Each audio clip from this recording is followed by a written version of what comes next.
I never thought Christmas could be the thing that broke me.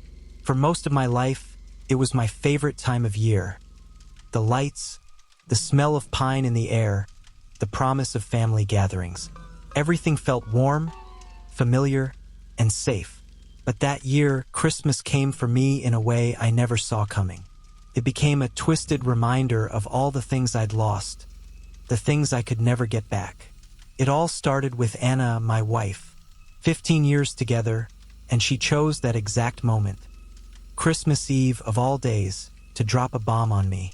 We were in the kitchen, preparing our holiday dinner, the smells of turkey and cinnamon hanging in the air, when she casually told me she didn't love me anymore.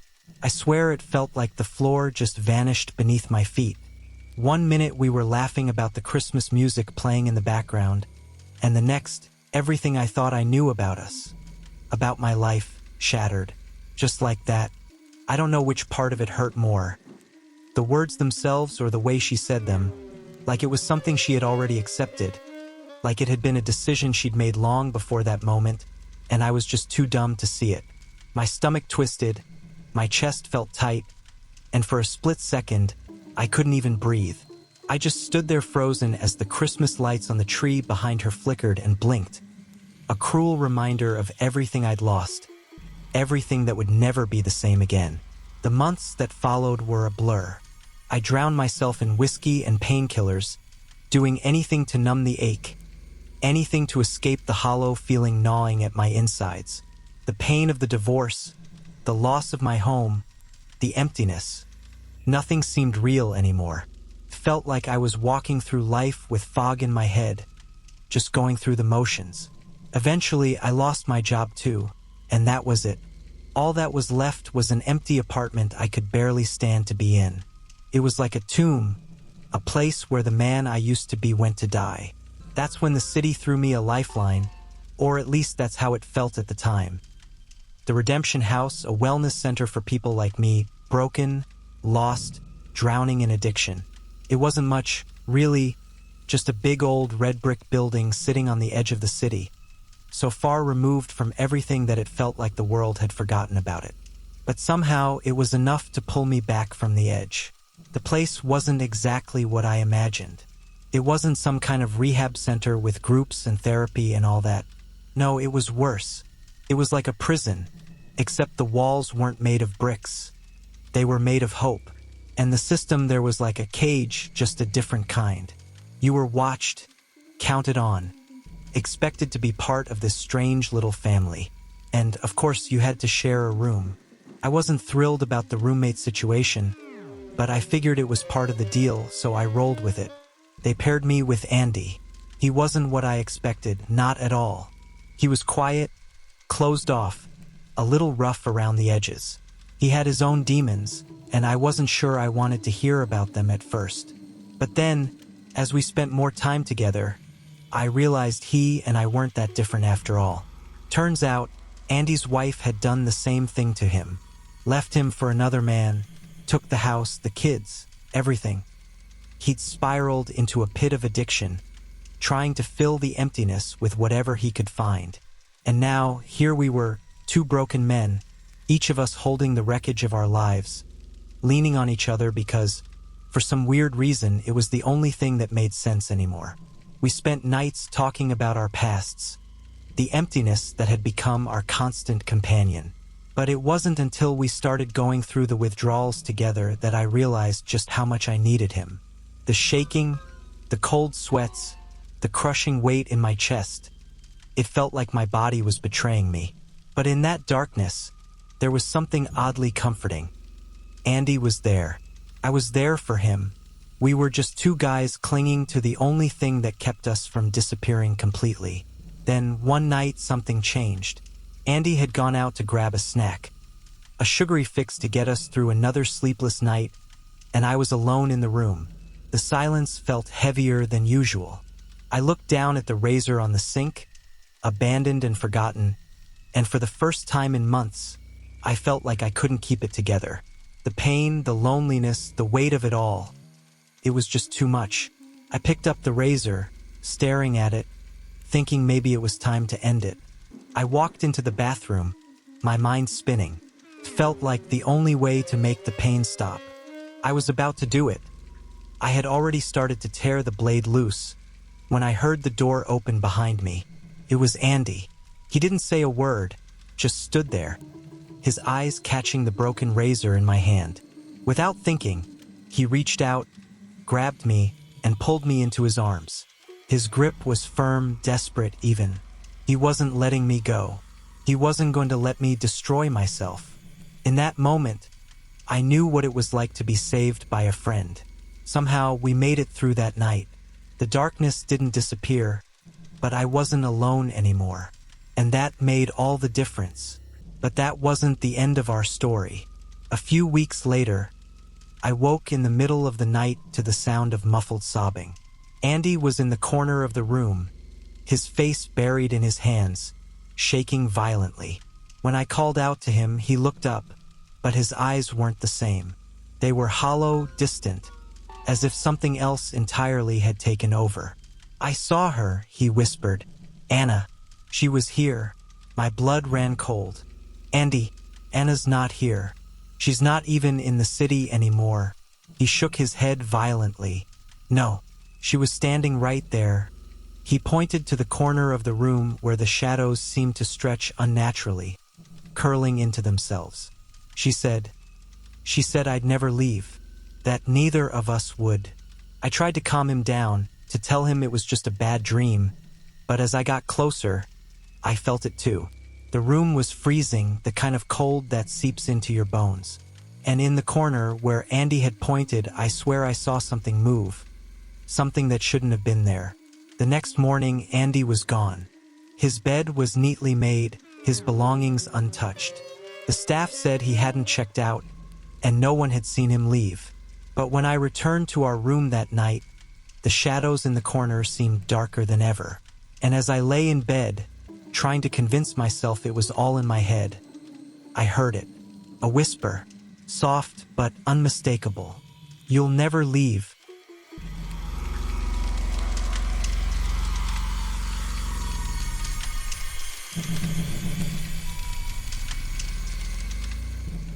It was a few days before Christmas, and we were all buzzing with that familiar restless energy. You know the feeling, the kind that hits when the holidays are just around the corner, but you're too young to be wrapped up in the adult stuff like shopping and cooking. We were bored, like really bored. The town we lived in was small, tucked away between snow-covered hills and thick forests, and during Christmas, it was almost like the place shut down. Everyone was busy with family, decorations, and the usual holiday cheer while we had something else in mind. We'd been talking about it for weeks, passing around whispers and half-formed stories about an old cabin deep in the woods. The older kids called it the Christmas cabin, but not because it was cute or festive. No, they said it had a darker, more twisted history, the kind of story that gets passed down like a ghost story. You never quite believe it, but you can't help but feel curious about it. They told us the cabin was built a long time ago, back in the 1800s, when settlers came to the area and used it to imprison the local indigenous people who resisted being moved. Apparently, they locked people up in there and just left them to freeze in the winter cold. Some of the stories were even darker. Talk of strange, brutal rituals held inside during the Christmas season. Stuff that made the hairs on the back of your neck stand up. Now, I'm not the type to believe in ghosts or spirits. I've never been into that whole thing. But there was something about the combination of Christmas and this sinister history that made it hard not to be drawn in. Plus, the older kids told these stories with such conviction, making the cabin sound more and more like some kind of haunted place. Flickering lights, eerie sounds echoing through the woods, whispers in the night. Honestly, it was like they were trying to make us believe it, and for some reason we did. So we decided to go see it for ourselves. I mean, it was Christmas Eve, and while everyone else was off making cookies or hanging stockings, we thought we'd take a little adventure of our own. All we had was an old beat-up truck and a few flashlights, but that didn't stop us. The cabin was supposed to be hidden somewhere at the edge of town, deep in the woods, a place where the snow never really stuck, no matter how much it fell. When we finally reached the end of the road, we parked the truck and gathered our stuff. The air was freezing, biting at our skin, and everything around us was covered in thick, heavy snow. It was like the world had gone silent, the kind of stillness that makes you feel like you're not supposed to be there. The trees loomed over us, their branches bare and jagged, like giant twisted fingers reaching down. Even though it was crisp, there was no warmth here, just a cold, eerie quiet that made my heart race a little. We started walking into the woods, our boots crunching in the snow. The deeper we went, the darker it seemed. The trees seemed to close in around us, their limbs creaking under the weight of the snow, and I had this weird feeling like we weren't just walking through the woods. We were stepping into something older, something forgotten. It was like the past was stretching its hand out to grab us. Then we saw it. There it was, standing in the clearing, the cabin just sitting there in the darkness. It looked like something out of a nightmare. The snow around it had been disturbed, like something had been moving around it. The cabin itself was sagging, with the roof caving in and the wood peeling away in places. The windows were dark, empty, like dead eyes staring back at us. I don't know what I expected, but it wasn't that. We circled it, looking for a way inside. There was a rusted metal gate at the back, half covered in snow, leading into a small yard. We found a stone well nearby, cracked and broken, with a stone basin beside it, long emptied of water. Terry, who'd been listening to the older kids the most, pointed at it and said, "They used to wash the blood here." His voice was barely a whisper, and I could tell he was trying not to let his fear show.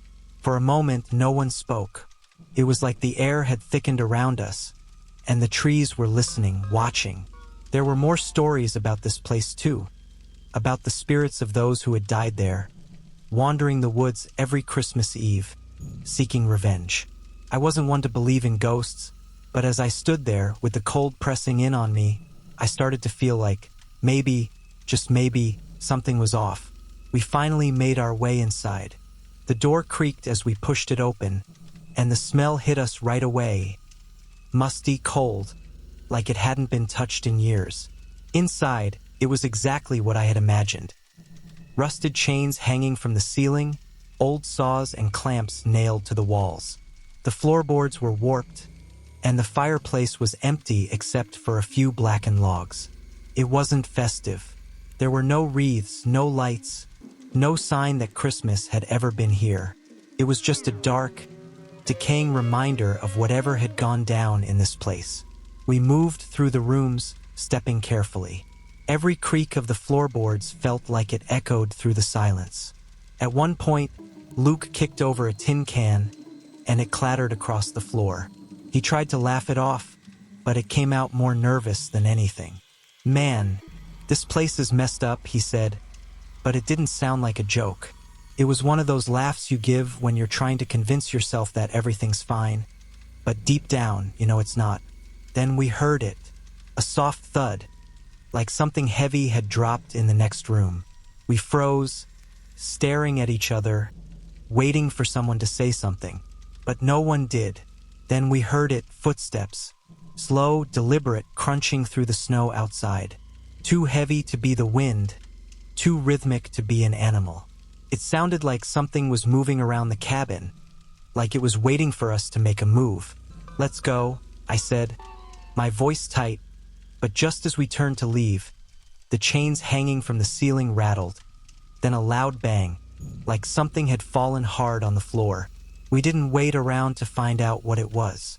We bolted for the door, but when we stepped onto the porch, everything was still. The snow was untouched. The air held its breath. It was like nothing had happened at all. We didn't stick around to figure it out. The walk back to the truck felt like it took forever. Every rustling branch, every distant owl hoot made us jump. We finally reached the truck, and the moment we got in, we just drove off. No one said a word. But then, as we were heading back down the road, we saw it. In the middle of the dirt road was a deer skeleton. His bones picked clean, arranged like a strange offering. We hadn't seen it there when we passed earlier, and the way it was positioned felt wrong, like it had been placed there for us to find. We never talked about that night again. Not at school. Not at the diner. Not even to each other.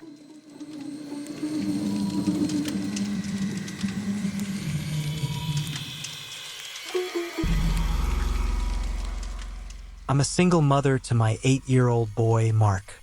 When this happened, he was 5 and I was 27. I have my own house, which was passed down to me from my grandparents. It's in the quiet side of town with a lot of older people, and I still live here with Mark today. It was Christmas time and I was out with Mark shopping. I was doing my Christmas shopping for my family. Mark and I went to the mall, including a few clothing stores and a hardware store where I bought a gift for my dad. After all the shopping was done, I took Mark to McDonald's to get him some burgers and ice cream. Afterwards, we left the mall through the south exit, and here we bumped into a mall Santa standing outside. He waved at us and said the usual Santa stuff. He then knelt down to get to Mark's level and asked him what he wanted for Christmas. Mark led my hand closer to the Santa, and I allowed it because he seemed like a normal, nice mall Santa. Mark said he wanted a Nintendo Switch, which ironically was what I was planning on buying him for Christmas. The Santa laughed and said, "If you're good, maybe you'll get it," while looking up at me and winking. I smiled, and then he stood up and started complimenting me, saying to Mark, "Your mother's a looker? Mark, you know that?" Mark laughed, even though he didn't know what that meant. I still smiled. Then we had a couple minutes worth of seemingly friendly adult conversation about the holiday mayhem and such. The guy said he worked for the mall. I regrettably mentioned the stress of being a single mom during Christmas was unfathomable, and then I made a joke about needing Santa's help. Then the Santa made what I thought was an innocent joke, saying, "Mark, have you ever heard the song, 'I Saw Mommy Kissing Santa Claus'?" Mark shook his head yes. Then he leaned in towards me with his cheek, implying he wanted me to kiss his cheek. I was going to give him an innocent little peck on the fake beard, but as I leaned in, he turned his head and tried doing that old trick where he kisses you on the lips instead. I moved my face away in time. The way he did it was so creepy and aggressive too. He looked at me and started doing the Santa kind of laugh, but there was nothing jolly about it. I said, "Come on, Mark," and we started walking away. He yelled, "Merry Christmas," and that was the last thing I heard him say. As we drove away past the back exit of the mall, I noticed he wasn't there in front of the entrance anymore. I wish I took that into consideration as to what may have happened next. We got home, and after bringing everything inside, I locked the door. Mark and I started to watch a Christmas movie. Our wholesome time together was then interrupted when my doorbell rang. I wasn't expecting anyone, and it was late for any kind of door-to-door people. I told Mark to keep watching as I went to go answer the door. I said, "Who is it?" Through the door, and a man's voice on the other side said, "It's Santa." My heart dropped. I said, "If you're the mall Santa, please go away, or I'm calling the cops." He replied, "You dropped something out of your bag, Mississippi. I'm just looking to return it." I replied, "What did I drop?" He replied, "I don't know, Mississippi. I'm not looking to be nosy, but if you open the door, I can hand it to you." I repeated myself that I wanted him to leave now. I then decided to call the mall management office to report this, but the man on the phone said they don't officially hire any mall Santas at this mall, and that whoever is dressing as Santa is doing it on their own accord. With that bit of information, I felt incredibly unsafe. I went back to be with Mark, but my mind was elsewhere now. I felt this sickly, worried feeling in my gut. I made an excuse to get up again after a few minutes. I went to the kitchen out of earshot of the TV. I raised the blinds to the kitchen window. I couldn't see anything out there, being that the kitchen light was on and it was pitch black outside. But I heard a man yelling, "Ho, ho, ho." He was probably out there watching me at that very moment. Looking out the window, I had no choice but to call the police and report that I was followed by a man dressed as Santa. I told Mark to keep watching the movie while I spoke to the police outside. They took a report and were on their way. The police coming made me feel just a little better. A few nights later, though, my doorbell rang again around the same time, if not a little later. Mark was already asleep, Tonight, I was in the living room watching a show. I turned off the TV and went upstairs to my room, which is connected to Mark's room. The doorbell didn't ring again, but I never went back downstairs that night. It wasn't until the next day when I was leaving the house that I found the note taped to my front door. It was typed out and printed. This is a picture of the note, and it said, "I'll just be blunt. I'm sure you can guess who this is. I didn't mean to scare you the other night. I just had a long shift, and when a pretty lady talks to you after pretending to be Santa for 6 hours, hormones kind of go crazy. You and your son are the cutest things ever, and I'd love to one day be a part of your family. You can't pretend you didn't feel the connection when we spoke the other night. I already know where you live now. I just need your number. Feel free to shoot me a text whenever, and maybe we can plan something one day. Sorry, I know this may seem creepy or a bit much, but I'm the kind of guy where if I see something I like, I go after it. Anyway, happy holidays. If we don't speak soon, here's my number. Best, Ted." I wanted to crumple this up, but I took a picture of it, called the police again, and gave this to them since it had his number on it. The police could work with that. They said I'd be hearing from someone when action was taken. That following Monday, I got a call from, I assume, a detective telling me that the man would not be contacting me anymore, and if he did, to let him know. I never heard from that creep again.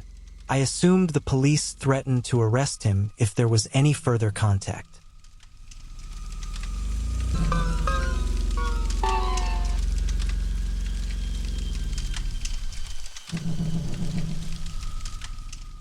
Something really creepy happened today, about 10 hours ago, and the more I think about it, the scarier it feels. My older sister, I'm a guy, by the way, wanted to finish her Christmas shopping, so she made a list of places to visit. One of the stops on her list was our local mall in Northern Virginia. I went with her for 2 reasons. 1, she's really small and people often think she's attractive, though I highly doubt it. 2, she needed help deciding what to get me, so I was supposed to point out some things I liked. We had already gone to a few stores like Hot Topic and American Eagle, but we were running out of places to look. I'll admit I hadn't been very helpful in giving her ideas for gifts so far.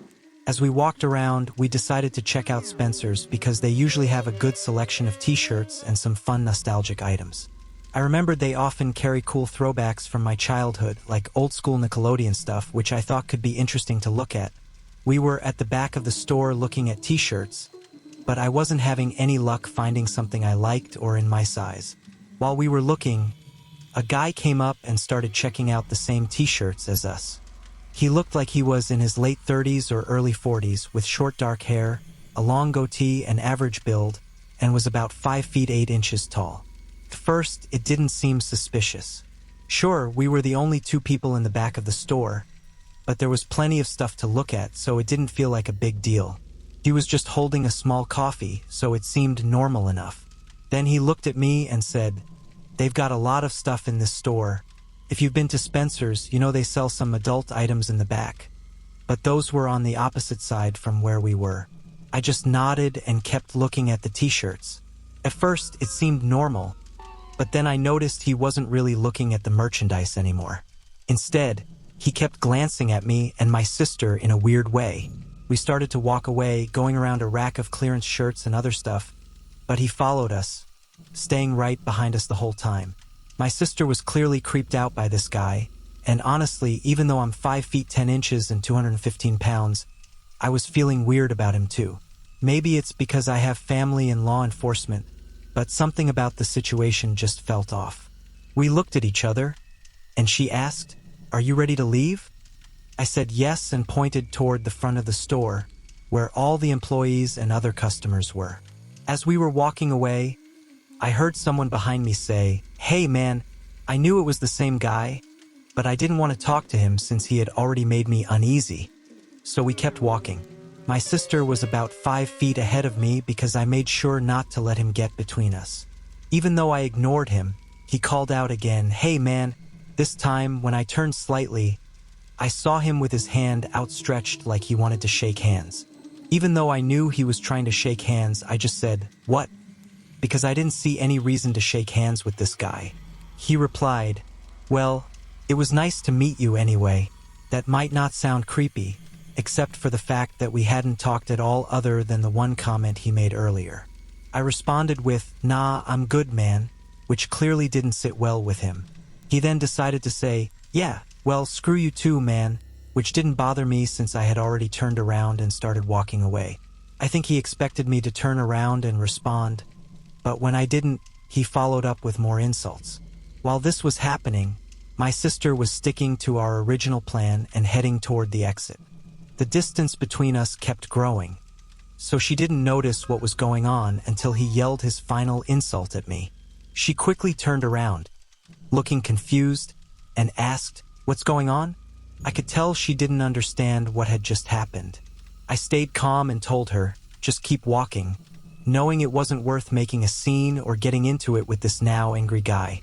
My focus was on keeping her safe and getting out of the store. In the back of my mind, I was ready to escalate if he decided to follow us out. But luckily, he stayed where he was and didn't try anything else. We walked straight to the exit without looking back, wanting to put some distance between us and him. We immediately headed to a different store in the mall to take a moment and process what had just happened. My adrenaline was still rushing, and for the next several minutes, I couldn't stop glancing over my shoulder, making sure he wasn't following us. As we got to the car and drove away, I couldn't shake the feeling of how close things came to being much worse. It was a reminder to always trust your instincts and stay aware of your surroundings.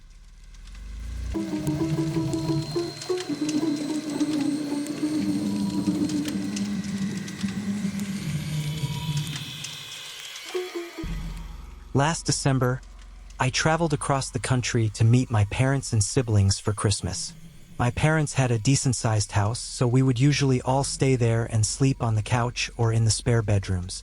That being said, I didn't rent any hotels, even for the drive. It was 10 hours long, but I didn't see a need to stop halfway there and waste a whole night. I left early on the 23rd, planning to get to the house around dinner time. As I started the drive, snow was lightly coming down. Nothing crazy, but enough to cause a bit of traffic. This went on for a few hours until it suddenly started pouring down. It happened in just 30 minutes, going from a very light snowfall to an extremely heavy storm, along with fierce winds. It was nearly impossible to see anything in front of me. Most other cars started pulling off to the side of the road, but I was determined to keep going. I drove in these horrible conditions for the better part of an hour, having a few close calls, before deciding enough was enough.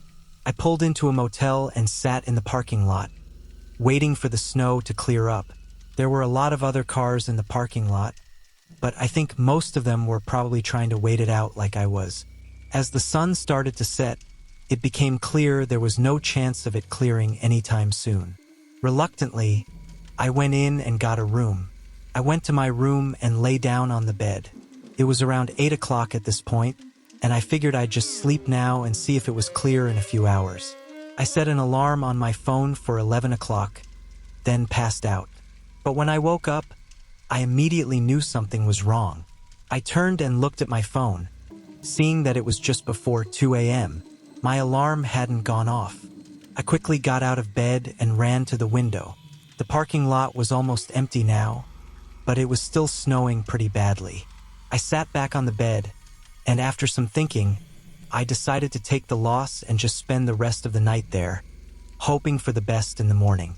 I lay down, closing my eyes, but now that I was more calm, something caught my attention. A cold breeze blowing through the room and the clear sound of wind. I sat up, seeing the window at the end of the bed cracked open. I got up and shut it, but I was almost positive it had been closed when I went to bed. It was something I definitely would have noticed, especially with the whole storm raging outside.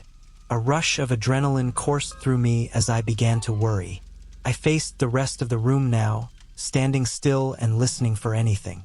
Then I slowly walked around, checking for anything missing or any signs that someone had been inside. I didn't see or find anything until I went to check the door. That's when I noticed that both locks on the door were now open. Someone had unlocked it from the inside. Blood rushed from my face as I locked the door again and backed away, thinking through every possible horrifying scenario I could be caught in. I started putting my things back into my bag and getting ready to leave. But then there was a sudden shake of the door handle. I stared at it with wide eyes, seeing the handle move back and forth as if they were trying to force it open. Then it went silent. I waited for a long couple of minutes before I slowly and quietly crept toward the door to check if it was safe to make a run for my car. I looked out the peephole, and there he was, a man leaning against the door like he was listening. I was frozen, but he must have heard something because only a few seconds later, he rushed away from the door. I wasted no time. I left the room as quickly as possible, getting in my car and pulling out of the motel. I got lucky, as nobody else was on the roads, and they seemed to have just been plowed. I drove through the storm until I finally made it to my parents' house, taking much longer than it should have. What that man was trying to do, I can't even begin to think. They had obviously been in the room while I was sleeping and had unlocked the door, but what they wanted and why they had to come back to my room, I just don't know. If I hadn't woken up when I did and stayed asleep for just a minute longer, I might have never made it to my parents' house.